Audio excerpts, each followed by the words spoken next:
Acorda, Sucupira!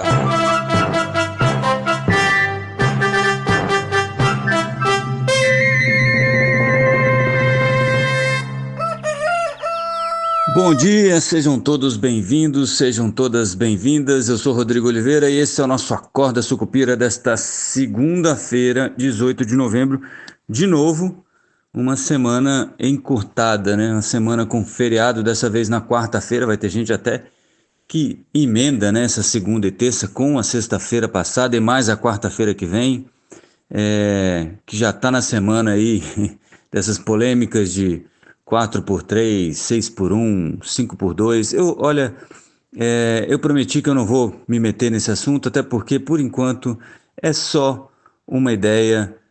Vamos esperar para ver se isso ganha fôlego no Congresso Nacional, que eu acredito que não vai muito longe, mas serviu muito para entreter as pessoas com essa conversa mole aí. De qualquer maneira, eu acho que a gente tem que esperar um pouquinho, maturar mais esse assunto para poder entrar nele de uma forma um pouco menos enviesada, né? Tem muita coisa do o empresário isso, o trabalhador aquilo, e talvez as coisas sejam menos dramáticas, mas muito mais complexas e complicadas. Bom, de qualquer maneira, hoje eu quero ser bem rápido aqui, porque a gente continua, né, cozinhando o galo, até a imagem que a gente escolheu aí para esse podcast de hoje até o relógio tá cansado, né? Tem uma música do Arnaldo Antunes que diz exatamente isso, né? Até o relógio tá cansado de esperar, né?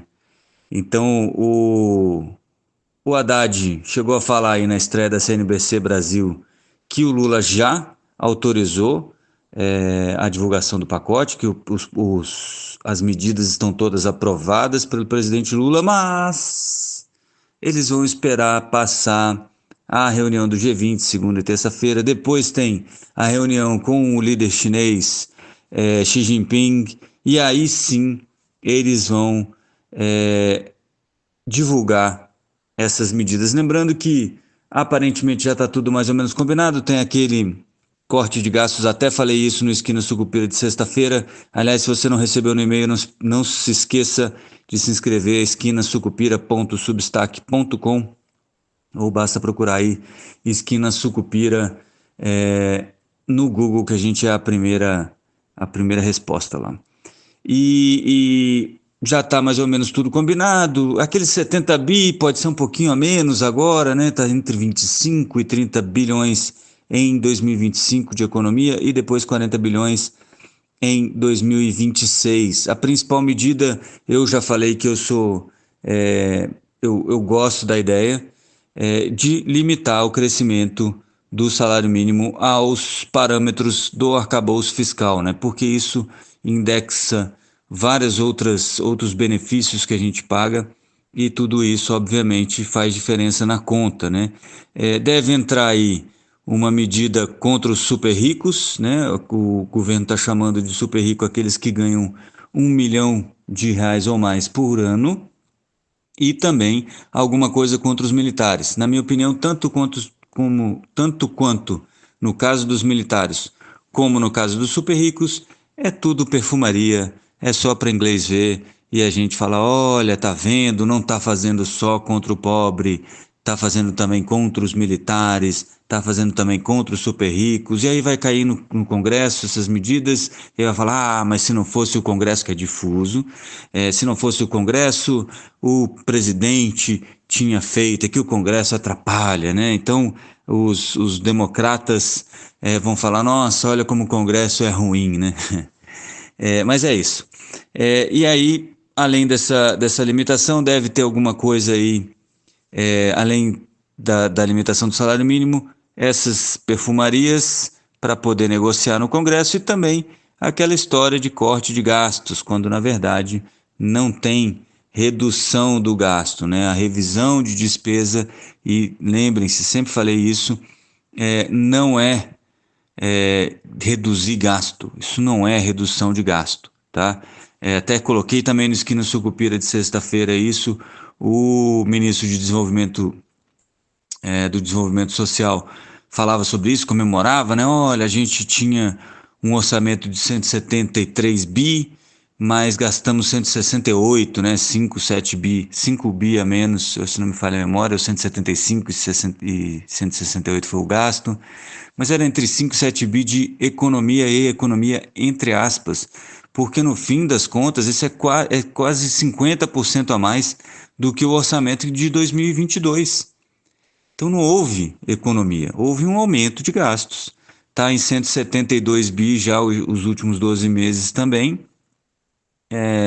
porque é 14 bi de gasto com Bolsa Família mensal, e você, obviamente, não está economizando nada. Você está fazendo o que se deve fazer quando você faz revisão de gastos, que é tornar o gasto mais efetivo, mais eficiente. Assim como o Haddad gosta de falar, olha, o benefício fiscal às vezes não trouxe a vantagem econômica que a gente esperava que acontecesse, né, que aquelas pessoas que criaram esse benefício esperavam que acontecesse, então a gente deve rever, assim como a gente deveria, mas não vai, rever mínimos constitucionais de saúde e educação, ou fazer uma revisão nesses gastos para que eles se tornem eficientes, né, e eficazes. Lembrando que a gente continua nas piores posições do PISA, a nossa saúde continua muito mais ou menos, apesar de todas as vantagens do SUS, né, ainda continua sendo muito caro, com uma efetividade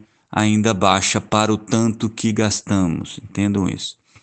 Então, a gente ainda vai ter muita conversa sobre essa história dos gastos, mas mais que isso, a gente ainda vai ter o mercado financeiro reagindo a todo esse ambiente de insegurança fiscal, porque toda vez que tem que mexer em alguma coisa no fiscal, é esse problemão, é essa dificuldade e muita falação e pouca ação de verdade, né? Então, é isso que preocupa, é por isso que os juros futuros continuam em alta, é por isso que tem ganhado força no mercado financeiro que o Banco Central pode buscar um aumento da Selic de 0,75 ponto percentual e não mais 0,50, então piorando ou acelerando a alta dos juros, e isso obviamente é ruim para todo mundo, né? A não ser o malvadão rentista, que é você, meu amigo, que está aí na poupança, que está com dinheirinho no Tesouro Direto, você que é o malvadão rentista, tá? Só para você saber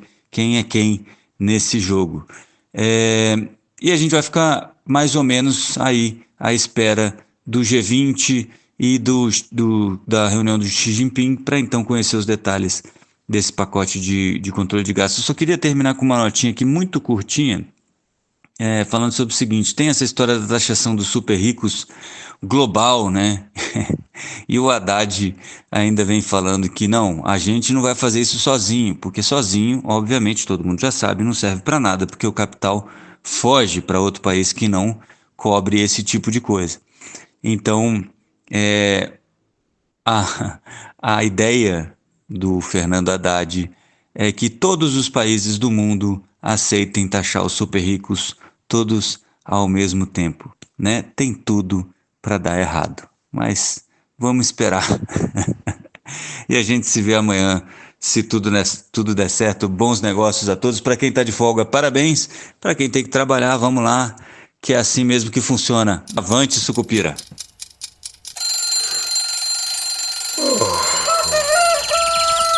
Acorda, Sucupira!